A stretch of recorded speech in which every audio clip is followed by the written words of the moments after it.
Okay.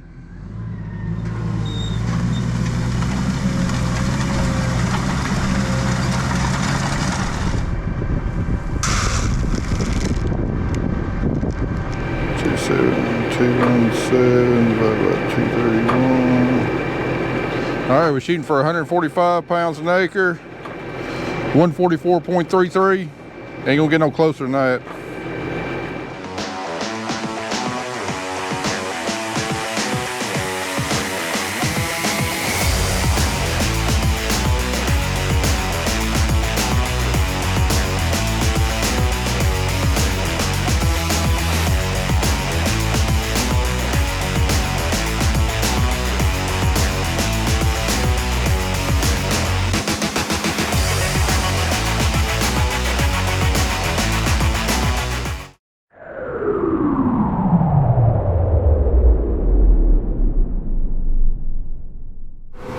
Well, we got everything set, everything calibrated on the drill. Got the first 3,800 pounds of wheat seed in there, and the first 25 acres of the 2025 crop is now going in the ground. And not gonna lie, I'm pretty dang excited. I'm more excited planting wheat this year than I have been in several years. You know, if you've been following us for a while, you know, it always seems like that we're always up against the gun to get our wheat planted in November before we meet the crop insurance deadline. It's definitely been several years since we've been able to plant wheat this early, and right now, today on October 24th, we are planting at what I consider the absolute ideal time to plant wheat in. Here in West Tennessee, for the varieties that we plant, I think the week of Halloween, 7 days prior to Halloween, is the absolute perfect time to plant wheat. It's late enough in the fall that, you know, you don't have to worry about the Hessian fly. You don't get too much fall growth that can make the wheat get rank, potentially get down in the spring. Also, it's late enough that late spring freeze is not as big of a concern, because this wheat's not going to be quite as far along. But it's also early enough in the fall that we've got plenty of time for fall growth. We've especially got plenty of time for fall tillering. And well, to make big yields on wheat, you need the wheat to tiller out to produce multiple heads per plant of wheat. And then not only that, it's actually a little bit cheaper for me to plant wheat this time of year versus having to plant in you know, early to middle November, because we're able to get by with a little bit lighter seeding rate because the wheat's going to have more chance to tiller out. So we got the drill calibrated for 145 pounds an acre, which is going to be right at 1.8 million seeds per acre. You know, once we get on into November, especially towards the middle of November, we're going to bump that rate up to, you know, over 2 million seed per acre, potentially up to around 2.2 million seed per acre. So we're saving a little bit on seed cost too. Anyway, we're running a little bit of risk with the way that we've got our drill set right now. You know, a month ago, I never thought I would say this, but we're getting very, very dry here in West Tennessee again. You know, after back-to-back hurricanes there in September, I thought, well, the dams burst, we're gonna be getting regular rains. I'll probably be planting my wheat in the mud. Well, as you can see behind me, ain't no mud. We raising a lot of dust out here.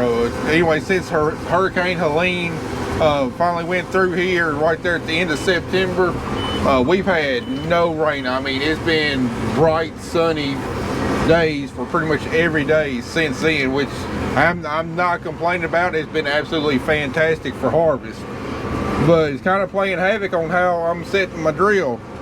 Normally this time of year we try and plant our seed about 3/4 of an inch to an inch deep, but if I do that, there's really not much moisture in the very tip top of the soil to get this wheat germinated. So to set my drill, I was thinking, do I plant our normal depth into dust and you know, hope we get a rain to get this wheat germinated, because I was scared right there at the very top there might be enough moisture to swell the seed but really not get to germinate, and then you run into big risk of germination, your seed dying and everything?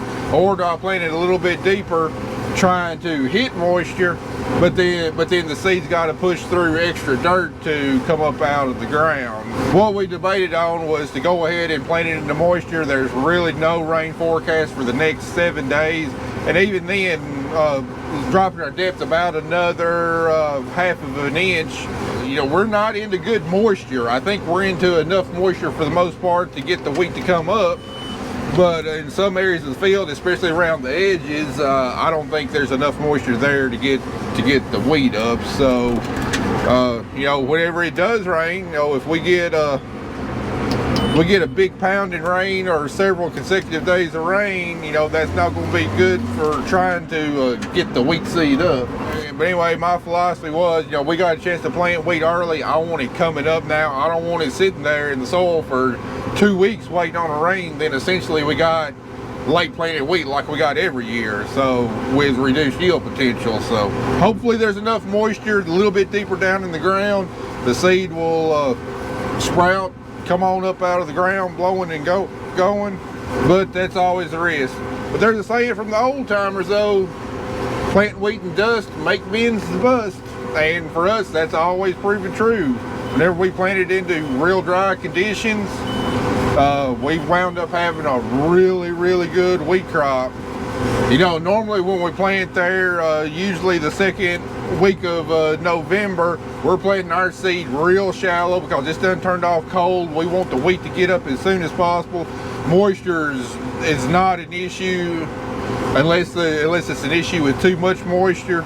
So this is a little bit different situation this year than what I'm used to doing. But anyway, I'm not gonna lie, I'm pretty excited about the wheat crop this year. We're setting the stage for some really big yields, and even though we didn't have a great wheat crop last year, well, we had decent yields, but the grain quality was not there due to all the rain in May. And then not only that, we had the deer poop issue to fight through, getting loads rejected. A lot of farmers out there are really cutting back on their wheat acres this year, and that's generally what happens. If you have a bad wheat year, farmers kind of shy away from planting the crop because they don't want to be burned again the next year. But what I found is actually the opposite is true. You have a bad year of wheat, generally the following year turns out to be pretty dang good. So that's kind of what we're banking on this year. The price prospects for wheat are not great. They're not absolutely terrible, but they're not great either. But again, we don't really plant wheat to make a whole bunch of profit.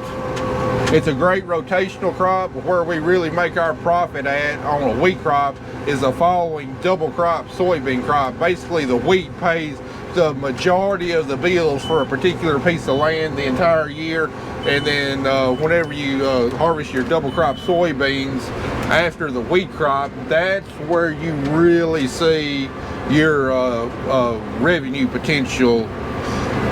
And for us, generally year in, year out, a wheat and then a good double crop soybean crop after that is by far the biggest money maker for us. So anyway, like I said, we got about 25 acres worth of seed there in the drill, so gonna be a whole lot of filling up.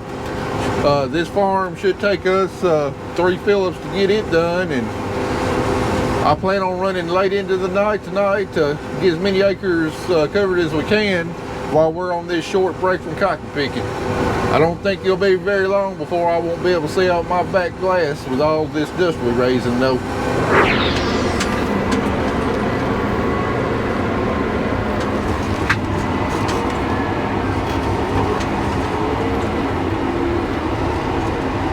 It ain't dry out here. I don't know where all that dust is coming from.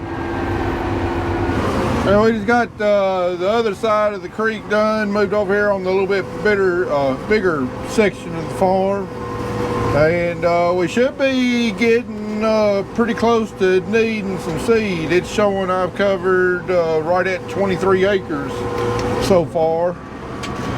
Let's just go ahead and coat that old pretty Dodge there with dust. Not like it doesn't need a wash job or anything. We'll have a little bit of dusty cotton out there too. by the time Jen comes pick those modules up. This is the farm we was on last night picking cotton. And let me tell you, it smells pretty ripe out here. Got that fresh chicken litter that we finished spreading on it last night also. I tell you what, it don't mix too well with the air freshener Andy's got hanging up in there somewhere though. Alright, looking back there, it looks like my right hand side, the inside 2 or 3 seed cubes have run dry, so I'm gonna head back and get some seed. We covered about 3/4 of an acre before the area started recording, so 23.75. I believe that right hand side probably need to adjust it a little bit. It might be putting out just a hair heavy. All right, this is the side that hadn't run out yet, although it was pretty dang close.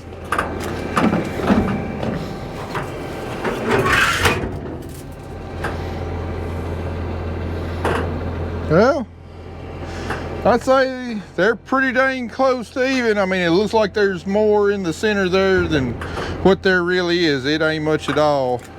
I'll probably close down the drill about 1/32 on both sides, because it's putting out probably about, it's probably putting out about 5 pounds an acre more than what I had it calibrated for. Now that, I mean, we've run a load through there, it's kind of slicked those meters up a little bit, and when that happens, it kind of increases the rate slightly. So we'll back both those sides down about 1/32 of an inch, and that should be getting us about the right rate where we should be getting, you know, 25 acres out of, you know, around 3,750, 3,800 pounds of seed there.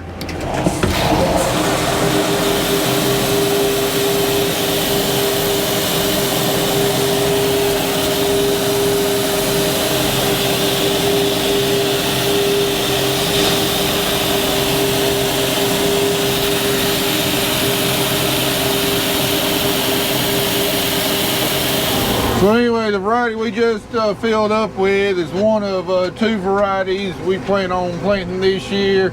It's a variety we've been planting for a lot of years, and we saved our own seed, but it's a Pioneer 26R59. The other variety we're going to plant is Pioneer 25R40, which is no longer even commercially available. Pioneer doesn't produce it anymore.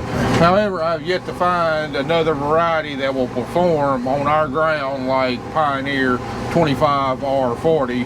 And in my opinion, 26R59 that we're planting now is a very, very close second to 25R40. And every year, with the exception of last year, we put in variety plots for Pioneer at the University of Tennessee, and I've always got the plots bookended with the varieties that we plant, and none of the current varieties out there that I tested compare to these 2 varieties. So we plant them, we save the seed, we get the seed clean, and then we plant them again the following fall. And I'm gonna keep on doing it until somebody comes out with a better offering. It's kind of the thing I complained about in corn harvest, was the constant turnover of varieties. By the time you find a variety that works well for you, and it's only produced like maybe another year or 2, and then you got to find something else that works for you. In wheat, that's completely different. Because there's not a lot of money in producing wheat seed, because it's non-GMO. A lot of people save their seed and everything. The money's just not there for the companies. They also don't invest a lot of money in researching and breeding and trying to come out with new and improved varieties. I mean, there is some breeding going on, but not near to the level that we see in corn, soybeans, cotton, canola, and probably quite a few other crops. So, a lot of these older varieties, that when you find one that's really worked well for you, it might be quite a few years before you find another variety that is superior to the one that you're using. Which, I'm not complaining about that. Not complaining about that at all, because it allows me to have consistency on my farm from year to year. But on the other hand, you do want to see seed genetics advancing also. So I wish there was kind of a happy medium between what we got in wheat and what we see in corn. You know, I'd like to see a little bit more advancement in wheat breeding, whereas in corn, I'd like to see some of these really good varieties hang around for a while longer too. There's got to be a happy medium somewhere. You know, and last year during wheat planting, I talked about how there's a theory going around that, you know, the more years that you consecutively save your seed is that you lose quality, you lose germ, you lose yield potential because the variety is getting old. And well, I mean, I actually put that to the test last year. You know, the 26R59 is still commercially available, so I had a good bit of my own 26R59 that I saved and planted. And then we also bought it's either 2 or 3 bulk bags of certified 26R59 and planted them, and I didn't see any kind of yield difference between the two. You know, they were both about the same, so it kind of debunked that myth that you're hurting yourself by saving your seed year after year after year.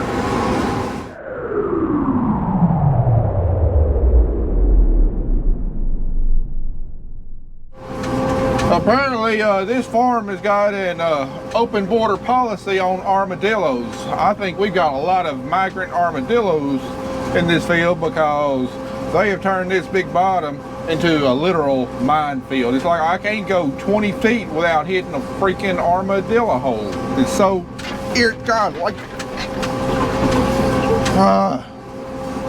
much as I hate to say it, this farm needs a chisel plow. I'm gonna have to do something different. I mean, this is like the worst field I've come across on armadillo holes this year. It's gonna burn me up having to plow a field just because of some armadillo holes. I always said when I was running a 15-foot drill that you find every flaw in the field. Well, let me tell you, it ain't too much better with a 20-foot drill. You find the majority of them with a 20-foot drill. But we got wheat on this farm, so really can't do anything about it this year. Oh, except just bump around. But I get a chance. We're going to do some spot chisel plowing in this field where the armadillos are. I just got to keep thinking happy thoughts. If I get that ripper out here, just slicing right through a burrow 21 inches deep and hoping I catch an armadillo and rip it in half.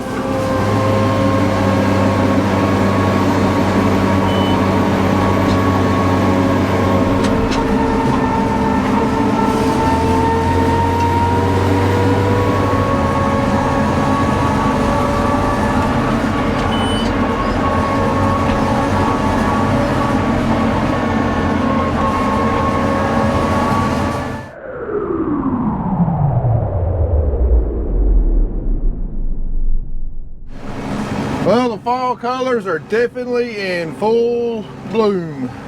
I'd say just a little bit earlier than normal. Of course, that probably has something to do with the drought that we're in, I would imagine, but maybe the drought will make the colors a little more vibrant as they progress.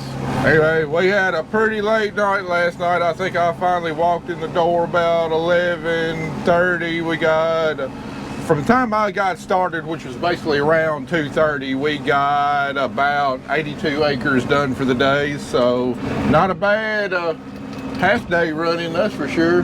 Hopefully we'll get quite a few more acres covered today, but we moved on along up here to Ed Smith's. Got 56 acres on this farm before we move a little bit farther into Madison County.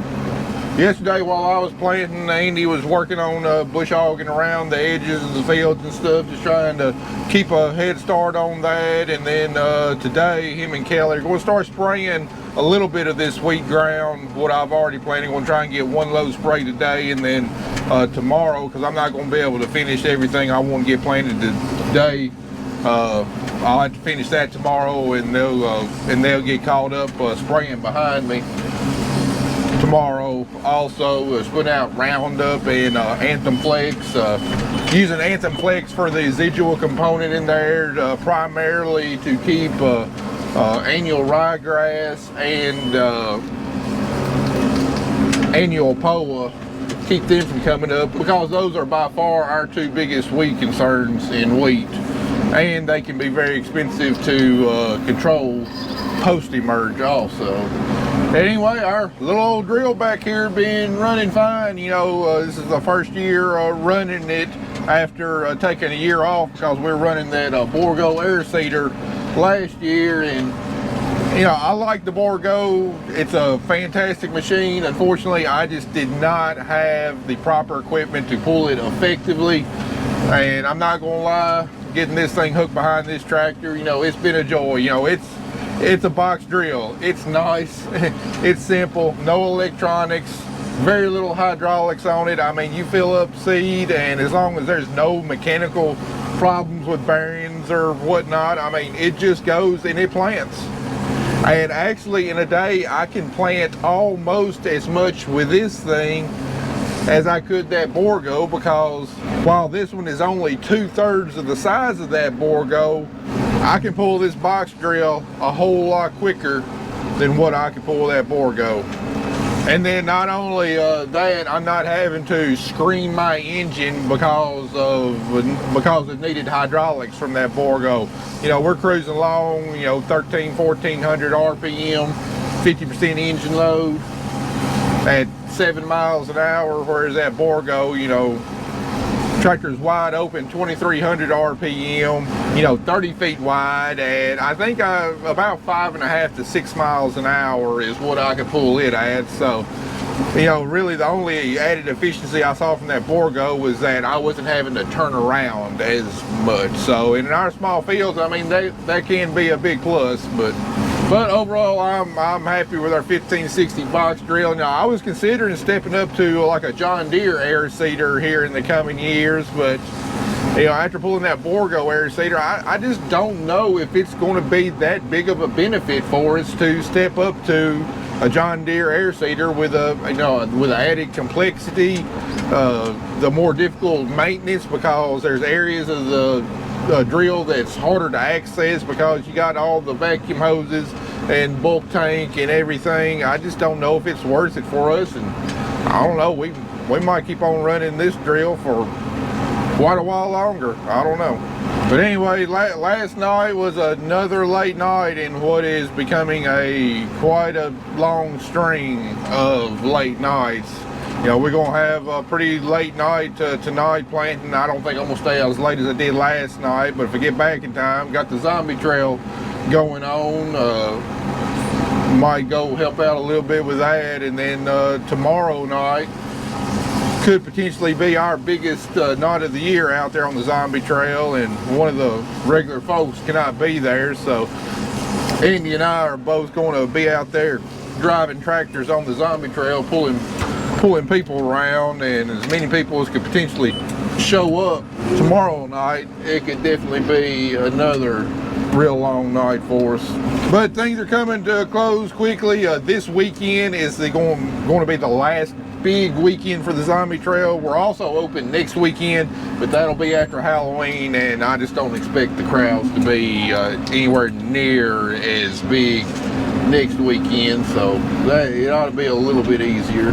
But at least we've had just absolutely picture perfect weather for you know, the 3 biggest weekends of, you know, zombie trail and Camp Blood. I mean, we could not have asked for any better weather.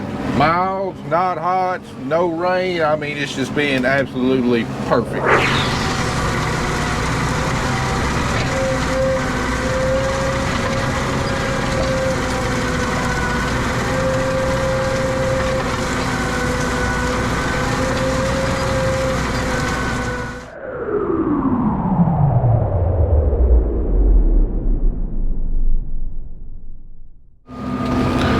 Mental note to self: never try to move farm equipment on a Friday night around 6 to 6:30 at night on the busiest weekend of the year for zombie trail paintball. It's been nothing but a steady stream of traffic, and I guarantee you the most of them are going to the zombie trail. That's alright, all I see is dollar signs. Look here. 1, 2, 3, 4, 5 cars right here. I guarantee you they're going to zombie trail.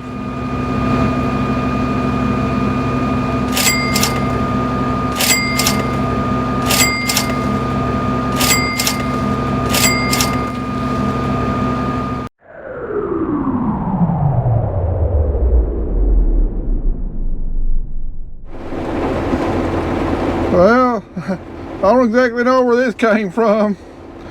There was like a 20% chance of rain overnight.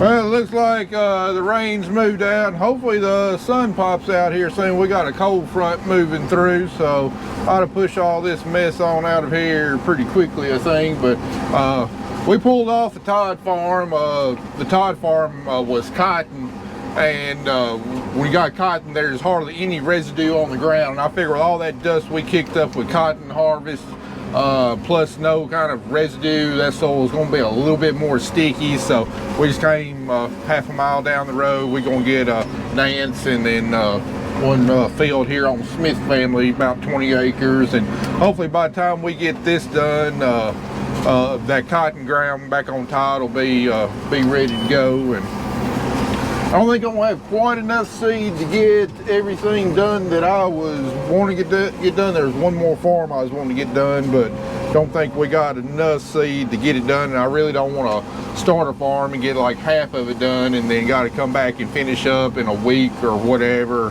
have different maturities and whatnot. So anyway, you see those green gauge wheels on the drill?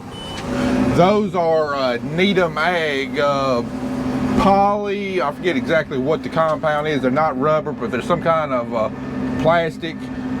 We put those on, geez, I don't know, back in 2018 or so. I mean, we've run them every year since then, except for last year, and hardly anywhere. But one reason I really like them as opposed to rubber gauge wheels is when you get in sticky conditions like this, the mud just does not stick to them at all. I mean, it just slides right off. So it keeps mud from getting packed in behind your gauge wheels and just does a whole lot better job in damp conditions than what your traditional rubber gauge wheels do. They're not cheap.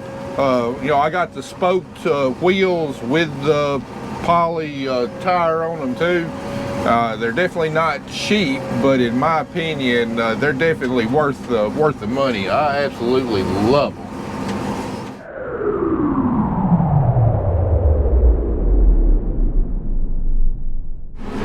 Well, we're on our last farm of the day and last farm for this round of wheat planting. We got about 12 more acres left here on the Hart farm, and they'll have our first variety of seed completely planted and have us almost caught up on all the cotton we got picked. So it dried on out pretty quickly after that rain this morning. It's planting beautifully. Nice not having a speck of dust behind me. And I really expect this wheat to come up out of the ground blowing and going. I shallowed my depth back up just a little bit because now we got some moisture in the top. And we've also got more rain predicted. I think 2 to 3 days of rain predicted starting like Wednesday night. So tomorrow, Sunday morning, we're gonna get hard on that cotton. If everything runs like a dream, I mean, we should be able to get done in 4 days. However, I don't think any day this year has run like a dream, so really not expecting that. But it sure would be nice if it happened, and very welcome. But anyway, even if we don't get all the cotton picked before this next round of rain, not going to be the end of the world. We won't have very much left to pick as it is. And I will feel really good about how far we've gotten in October. We're definitely going to be farther along in October than what we've been before. I mean, knock on wood, by the time Halloween gets here, I think Thursday, I mean, we'll either be done with picking cotton or within a day or half a day of being done picking cotton. We'll have had over half of our wheat planted, I believe. And the only thing we will have left to do is to, probably 2 to 3 more days of planting wheat and then cutting our double crop soybeans, and we will have this year wrapped up. And I'll go ahead and speak for Andy and Kelly. That's something all of us going to be so happy. But we've had an absolutely beautiful run here in October. And if we hadn't had the troubles that we'd had, just the minor nagging stuff that kept us from having a really good productive day, we wouldn't be done by Halloween, but we'd be pretty dang close. anyway, I'm making a list of things this tractor needs. I'm making a list of everything our equipment needs in the off season, but this tractor right here, I don't know if I'm gonna be able to plant the rest of our wheat with it. My auto steer's done, it hadn't completely gone out. It'll still steer, but it will not hold the guidance line. It's kind of weaving back and forth. They'll go anywhere but stay on the line. It could be 8 inches to the right, 10 inches to the left. It doesn't matter. Now, I've recalibrated everything. We put a brand new steering sensor on there last year, and then you remember this spring we put a brand new steering valve on there. I don't know if it's a wiring issue, a software issue. I don't know if the nav2 is going out. I'm gonna try and get somebody out here to diagnose it tomorrow, or not tomorrow, but Monday. And then the AC, we took the evaporator out last winter, cleaned it out real good, but we've gotten back to not getting very good airflow. I don't know if the fins have got dirty, or our evaporator's not sealed up good and it's caked up with dirt. I don't know. We definitely gotta attend to that too. But it's pretty mild outside today, and I'm this close to breaking a sweat. So anyway, guys, going to do it for this video. I'll see you back out in the cotton field tomorrow morning. Get this cotton crop wrapped up.